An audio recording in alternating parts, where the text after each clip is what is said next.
Hello hi नमस्कार, आपके साथ मैं हूं आदेश सिंह राठौर। भाई साहब, अगर आप जियो, एयरटेल या वोडाफोन आइडिया यानी कि वी का इस्तेमाल करते हैं तो आपके लिए जो है वो बुरी खबर जो है वो आई है। तो तैयार हो जाइए एक और झटके के लिए। और झटका कौन सा है वो आपको बताते हैं, क्योंकि एक नए लीक के मुताबिक तीनों बड़ी कंपनियां अपने रिचार्ज प्लान्स को फिर से महंगा करने की तैयारी में हैं। जी हां, अब आपको हर महीने का मोबाइल खर्च जो है वो ज्यादा देना होगा या खर्च आपका बढ़ने वाला है। तो आज के इस वीडियो में हम इसी पर बात करने वाले हैं और कौन कौन से वो मुद्दे हैं जिन पर चर्चा करेंगे। कौन सी कंपनी बढ़ाने जा रही है अपने रेट्स, इस वीडियो में बात करेंगे। कब तक लागू हो सकता है नया प्राइस, नया रेट, क्या खबर है उस पर चर्चा करेंगे। और आपके लिए सबसे सस्ता प्लान कौन सा रहेगा। चलिए शुरू करते हैं। लाइव हिंदुस्तान न्यूज़पेपर की रिपोर्ट, जो कि टिपस्टर अभिषेक के ट्वीट पर आधारित है, उसके मुताबिक कि भारत की तीन बड़ी टेलीकॉम कंपनियां, जिनमें रिलायंस जियो, भारती एयरटेल और वोडाफोन आइडिया, जल्द ही अपने रिचार्ज प्लान्स को बढ़ा सकती हैं और इसमें 10 से लेकर 15% तक का इजाफा हो सकता है, इसे महंगा कर सकती हैं। लीक के अनुसार यह बढ़ोतरी दिसंबर 2025 या जनवरी 2026 से लागू की जा सकती है, क्योंकि आने वाले महीनों में ये प्लान्स आपको ज्यादा दाम में मिल सकते हैं। हालांकि इसकी कोई अब तक आधिकारिक घोषणा नहीं हुई है। अब क्यों बढ़ रहे हैं रिचार्ज के दाम, उस पर चल लेते हैं। सवाल जो है वो ये है कि आखिर कंपनियां बार बार जो रेट्स हैं, जो दाम है, उसे बढ़ा क्यों रही हैं।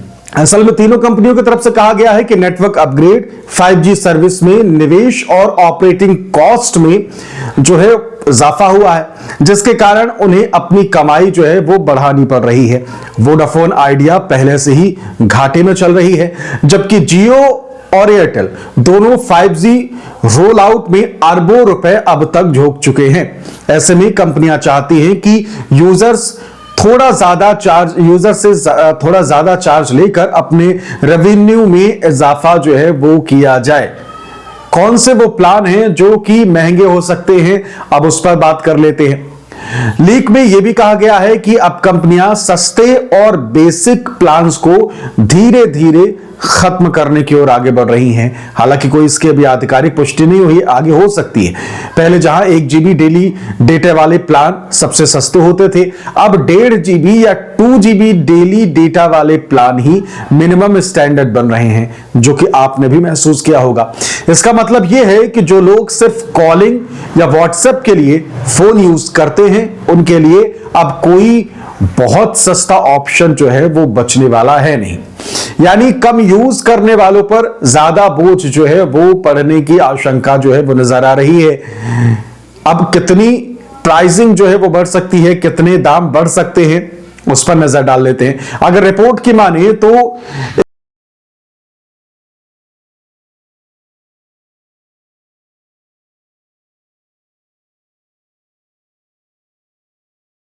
इसके अलावा अगर और बड़े प्लान्स की बात करें तो 666 रुपए का अगर कोई प्लान है तो वो 719 वाले लॉन्ग वैलिडिटी प्लान्स जो है उसमें पहुंच सकता है। वहीं 750 से 800 तक जो है इसमें इजाफा भी हो सकता है। मतलब सीधी भाषा में कहें तो हर प्लान औसतन तक का इजाफा होने की संभावना है। हालांकि अभी तक किसी भी कंपनी ने इसकी कोई घोषणा नहीं की है, ना ही आधिकारिक पुष्टि की गई है। यानी यह खबर फिलहाल लीक और इंडस्ट्री रिपोर्ट्स पर आधारित है। तो अगर आप ये सोचते हैं कि वाकई में ऐसा हो रहा है या फिर कंपनी ने दावा कर दिया है, तो अभी ऐसा हुआ नहीं है, लेकिन संभावना जताई जा रही है, जो इस वक्त खबरें सामने आ रही हैं। तो दोस्तों, आने वाले महीनों में मोबाइल रिचार्ज जो है वो महंगे होने तो लगभग तय हैं, ये तो आपको ही पता है, पहले से लेकर अब तक देख सकते हैं। अब देखना यह है कि कौन सी कंपनी पहले दाम बढ़ाती है, क्या जियो या फिर एयरटेल या फिर वोडाफोन आइडिया। आप हमें कमेंट में जरूर बताइए। तो आपको क्या लगता है कि इस तरीके से दाम बढ़ाए जा रहे हैं, तो क्या ये सही है? वाकई बिल्कुल सही नहीं है, लेकिन इस पर आप क्या सोचते हैं कमेंट करके जरूर बताइए। साथ ही साथ वीडियो को शेयर करना बिल्कुल भी ना भूलें। नमस्कार।